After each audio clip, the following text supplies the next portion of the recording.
প্রিয় ছাত্রছাত্রীরা, আসসালামু আলাইকুম। আমি এখন স্থির চরিত অধ্যায়ের ঢাকা বোর্ডে আসা 2023 সালের একটা সৃজনশীল প্রশ্ন সমাধান করতে চাই। প্রথমেই আমরা ক নাম্বার প্রশ্ন পড়ি।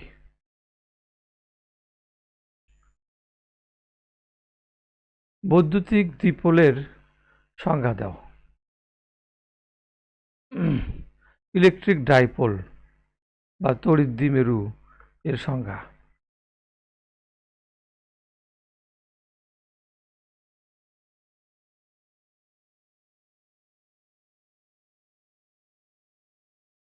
বৈদ্যুতিক দ্বিমেরু, এখানে এ বিন্দুতে আছে +3 কুলম্ব চার্জ এবং বি বিন্দুতে আছে -3 কুলম্ব চার্জ। চার্জ দুটো সমান, দুটা চার্জই 3, কিন্তু একটা প্লাস আর একটা মাইনাস। সুতরাং এইটা একটা তড়িৎ দ্বিমেরু। আবার দ্বিতীয় চিত্রে এ বিন্দুতে চার্জ আছে +8 কুলম্ব এবং বি বিন্দুতে চার্জ আছে -8 কুলম্ব, সমান এবং বিপরীত। +8 একটা, -8 আর একটা, কিন্তু দুইটাই কিন্তু 8, মান সমান কিন্তু দিক বিপরীত। যদি দুটা চার্জ থাকে, এদের মধ্যে যদি একটু দূরত্ব থাকে, তাহলে একে ইলেকট্রিক ডাইপোল বা তড়িৎ দ্বিমেরু বলে। তড়িৎ দ্বিমেরু নয় কোনগুলো সেগুলো একটু দেখাই। এটা তড়িৎ দ্বিমেরু না, কারণ এ বিন্দুতে চার্জ আছে +4 কুলম্ব এবং বি বিন্দুতে চার্জ আছে +4 কুলম্ব, দুটেই প্লাস। তাহলে এটা তড়িৎ দ্বিমেরু হবে না। একটা প্লাস হবে এবং আরেকটা মাইনাস হবে এবং চার্জ দুটো সমান হবে, তাহলে তাকে আমরা তড়িৎ দ্বিমেরু বলি। সুতরাং এটা তড়িৎ দ্বিমেরু না। যেহেতু এ বিন্দুতেও প্লাস চার্জ, বি বিন্দুতেও প্লাস চার্জ, সুতরাং এটা তড়িৎ দ্বিমেরু হবে না।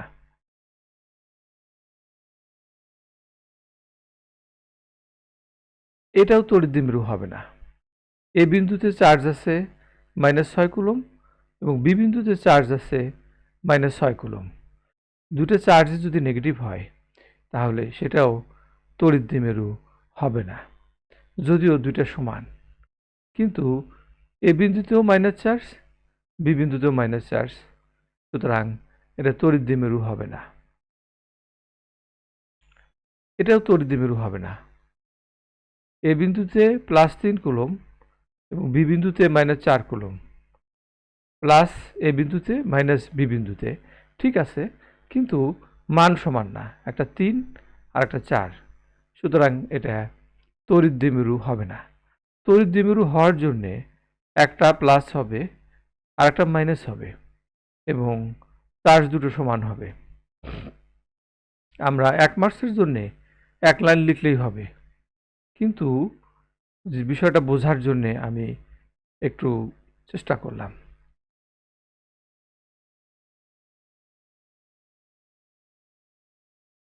এইখানে আমি লিখে দিয়েছি যে দুটি সমান ও বিপরীতধর্মী চার্জ পরস্পর থেকে একটু দূরে থাকলে তাকে বৈদ্যুতিক দ্বিমেরু বলে। এটুকু লিখে দিলেই আমরা 1 মার্কস পাবো। আমি যতটুকু বুঝাইছি এর মধ্যে থেকে তুমি সামান্য কিছু লিখতে পারলেই 1 মার্কস পেয়ে যাবে। আমি মনে করি বিষয়টা বোঝা দরকার। আমরা এখন খ নাম্বার প্রশ্নটা পড়ি।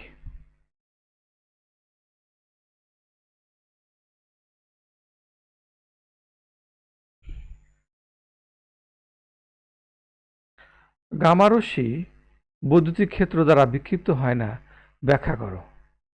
বৈদ্যুতিক ক্ষেত্র দ্বারা একটা চার্জ বিক্ষিপ্ত হয়।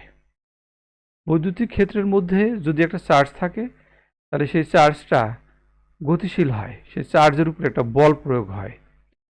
গামা রশ্মি হচ্ছে একটা ইলেকট্রোম্যাগনেটিক ওয়েভ বা তড়িৎ চুম্বকীয় তরঙ্গ। যেমন আলো একটা ইলেকট্রোম্যাগনেটিক ওয়েভ বা তড়িৎ চুম্বকীয় তরঙ্গ। আলো বিদ্যুৎ ক্ষেত্রের মধ্য দিয়ে গেলে সে কোনো বল অনুভব করে না, কারণ আলোর ভিতরে কোনো চার্জ নাই।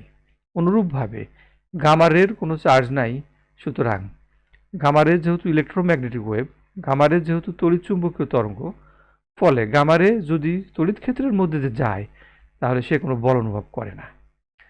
আমি একে দেখাবো, একটু বুঝাবো।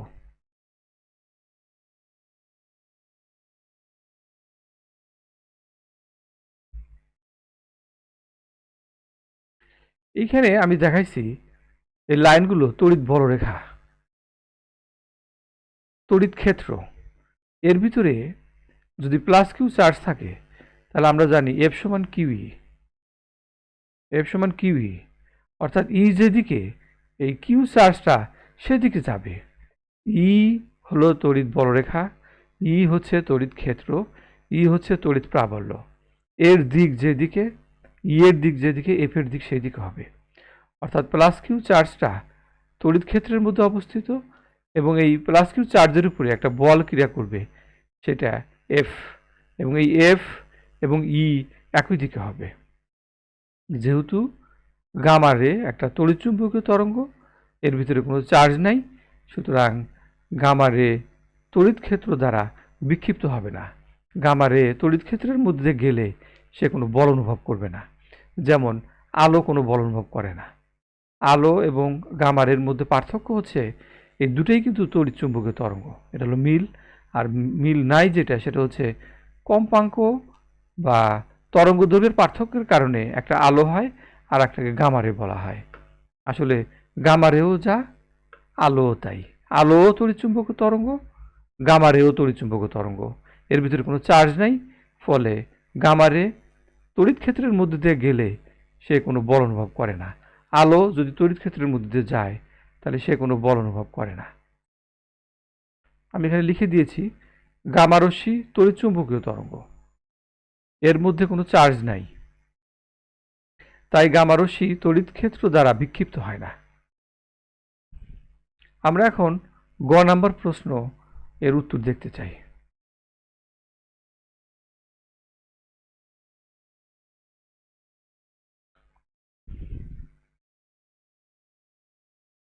উদ্দীপকের ধারকটির ধারকত্ব নির্ণয় করো। সি হচ্ছে ধারকত্ব, সি সমান epsilon not a divided D. আমি লিখে রেখেছি, আমি দেখাবো। উদ্দীপকটা আমাদের পড়তে হবে। উদ্দীপকটি লক্ষ্য করো, এইটা একটা পাথ, এই পাথের মধ্যে পজিটিভ চার্জ আছে, 10 কুলম্ব চার্জ আছে। এইটা আর একটা পাথ, এই পাথের মধ্যে নেগেটিভ চার্জ আছে, -10 কুলম্ব চার্জ আছে। এই পাথ দুটো সমান্তরাল এবং এই পাথ দুটোর মধ্যে যে দূরত্ব সেটা 4 মিলিমিটার, এটাকে আমরা ডি দ্বারা লিখব। এবং প্রতিটি পাতের ক্ষেত্রফল 2 সেন্টিমিটার স্কোয়ার। এই পাথ এবং এই পাথ দুটো আইডেন্টিক্যাল। প্রথম পাতের যে ক্ষেত্রফল সেটা 2 সেন্টিমিটার স্কোয়ার, দ্বিতীয় পাতের ক্ষেত্রফল সেটা 2 সেন্টিমিটার স্কোয়ার। পাত দুটোর ক্ষেত্রফল সমান এবং সেটাকে আমরা এ দ্বারা লিখব। এ সমান 2 সেন্টিমিটার স্কোয়ার, এটাকে মিটার করলে 2 গুণন 10⁻⁴ মিটার স্কোয়ার হবে। এটা আমার ধারকত্ব নির্ণয় করার জন্য এই এ এর মানটা আমাদের লাগবে। এবং এপসাইলন নট সমান 8.854 গুণন 10⁻12 newton metre square per coulomb square. না, এটা ভুল আছে। এককটা হবে coulomb square per newton per metre square.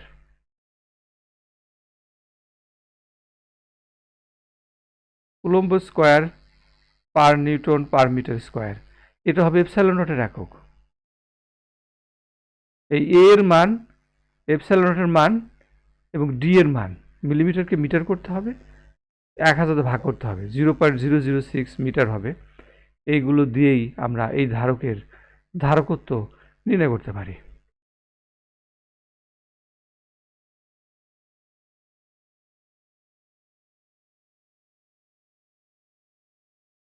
এখানে আমি ওই ধারকটাই আঁকাইছি। এটা একটা পাথ, এর মধ্যে চার্জ আছে +10 কুলম্ব। এটা আর একটা পাথ, এখানে চার্জ আছে -10 কুলম্ব। এই পাত দুটো আছে সমান্তরালে এবং পাত দুটোর মধ্যবর্তী দূরত্ব 6 মিলিমিটার, এটাকে আমরা ডি দ্বারা লিখেছি। তাহলে ডি হবে 6 মিলিমিটার। আমরা জানি 1000 মিলিমিটারে 1 মিটার, সুতরাং এই মিলিমিটারকে মিটার করার জন্য 1000 দিয়ে ভাগ করে দিতে হবে। 6 ভাগ 1000 মিটার, এটা হবে 0.006 মিটার। আর একটু আগে আমরা দেখলাম যে পাতের ক্ষেত্রফল এ হচ্ছে 2 সেন্টিমিটার। এটাকে মিটার করার জন্য আমরা একটু ভেঙে বুঝাইছি যে 1 সেন্টিমিটার গুণন 1 সেন্টিমিটার, 1 গুণন 1 হচ্ছে 1, আর 1-এর সাথে 2 গুণ করে দিলে 2 হয়, এই 2। আর সেন্টিমিটার গুণ করে দিলে সেন্টিমিটার স্কোয়ার হয়। তাহলে এই 1 সেন্টিমিটারকে আমরা বলতে পারি 1/100 মিটার, আবার এই 1 সেন্টিমিটারকে আমরা বলতে পারি 1/100 মিটার। এই গুণ করে দিলে যেটা হয় 2 গুণন 10⁻⁴ মিটার স্কোয়ার। আর এপসাইলনের মান ঠিক আছে 8.854 গুণন 10⁻12। এটা উদ্দীপকই দেয়া আছে, কিন্তু এককটা হবে coulomb square per newton per metre square. আমরা সমান্তরাল পাত ধারকের ধারকত্বের যে সূত্র জানি সেটা আমরা এখানে লিখেছি, সি সমান ε0 a/d।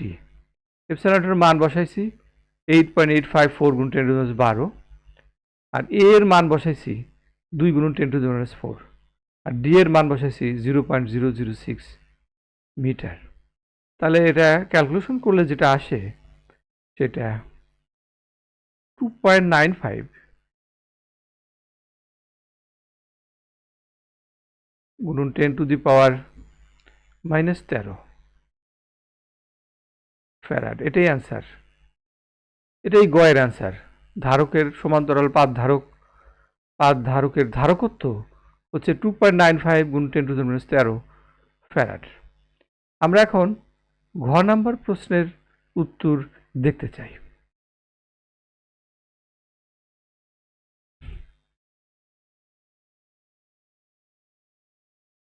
উদ্দীপকের এম বিন্দু হতে এন বিন্দুতে, এই যে এম বিন্দু আছে আর এইখানে আছে এন বিন্দু, +2 কুলম্ব আধানকে নিতে কোনো কাজ সম্পন্ন হবে কি? গাণিতিক বিশ্লেষণের মাধ্যমে দেখাও। হ্যাঁ, এম বিন্দু থেকে এন বিন্দুতে +2 কুলম্ব চার্জ নিতে আমাদের কাজ করতে হবে এবং সেই কাজ আমরা বের করব। ডাব্লিউ সমান কিউভি, কিউ হবে 2 আর ভিটা আমাদের বের করে নিতে হবে। এম বিন্দু এবং এন বিন্দুর মধ্যে যে বিভব পার্থক্য সেটা হবে ভি, সেটা আমরা বের করব। এখানে পুরাটা 6 মিলিমিটার, আর এই পাত থেকে এম পর্যন্ত 1 মিলিমিটার, আর এই পাত থেকে এন পর্যন্ত 1 মিলিমিটার। সুতরাং এম এন হবে 6 বিয়োগ 1 বিয়োগ 1 সমান 4 মিলিমিটার হবে। এটাকে আমরা মিটার করব, আমি দেখাইছি।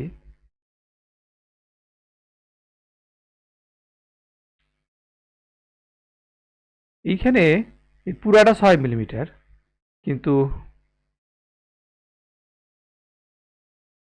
এইখানে এম এটা 1 মিলিমিটার, এটা এন এটা 1 মিলিমিটার। তাহলে এম এন যেটা হবে, এই এম থেকে এন পর্যন্ত যে দূরত্ব সেটা হবে 6 বিয়োগ 1 বিয়োগ 1। আমি লিখেছি এম এন, এটাকে আমরা 6 বিয়োগ 1 বিয়োগ 1 সমান 4 মিলিমিটার। এটাকে মিটার করলে আমরা জানি 1000 মিলিমিটারে 1 মিটার, 1000 ভাগ করে দিয়েছি, 0.004 মিটার হবে। আর যে চার্জটা সেটা 2 কুলম্ব, কিউ হচ্ছে 2 কুলম্ব। এখন আমাদের কাজ বের করার জন্য আমাদের যা যা লাগবে আমি একে একে সব বের করব, তারপরে আমি কাজ ডাব্লিউ বের করে দেখাবো। এই পাতের উপরে চার্জ আছে কিউ 10 কুলম্ব এবং এই পাতের যে ক্ষেত্রফল সেটা এ 2 গুণন 10⁻4 মিটার স্কোয়ার। সিগমা হচ্ছে চার্জের তলমাত্রিক ঘনত্ব বা সারফেস চার্জ ডেনসিটি।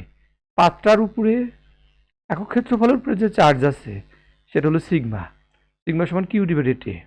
আমরা জানি এই পাতের উপরে যে চার্জ আছে সেটা 10 কুলম্ব, এটা বসালাম। আর এ হচ্ছে এই পাতের ক্ষেত্রফল 2 গুণন 10⁻4 মিটার স্কোয়ার। এটা আমি হিসাবটা করি নাই, যা আছে তাই থাক। আর ই সমান কি? ই হলো তড়িৎ প্রাবল্য বা তড়িৎ ক্ষেত্র। আমরা জানি ই সমান সিগমা/ε0। সিগমার মান এটা পুরোপুরি লিখে দিয়েছি 10/2 গুণন 10⁻⁴। আর এপসাইলন নটের মানটা লিখেছি 8.854 গুণন 10⁻12। এটা হিসাব করলে যেটা আসবে সেটাই হলো তড়িৎ প্রাবল্য বা তড়িৎ ক্ষেত্র।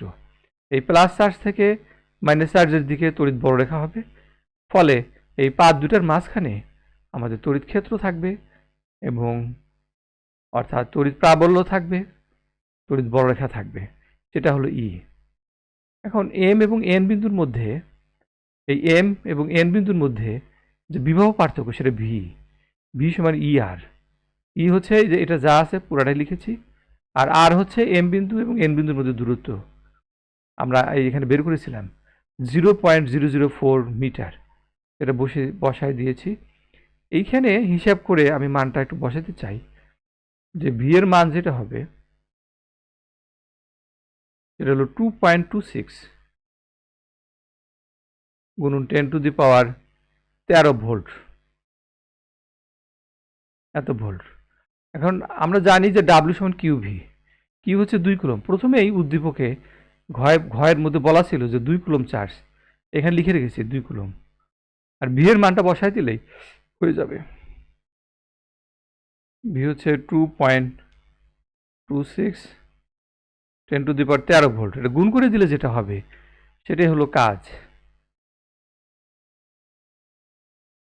4.52 গুণন 10⁻13 জুল, এটাই অ্যান্সার। অর্থাৎ এম বিন্দু থেকে +2 কুলম্ব চার্জকে এন বিন্দুতে নিয়ে যেতে 4.52 গুণন 10⁻13 জুল কাজ করতে হবে। Thank you very much.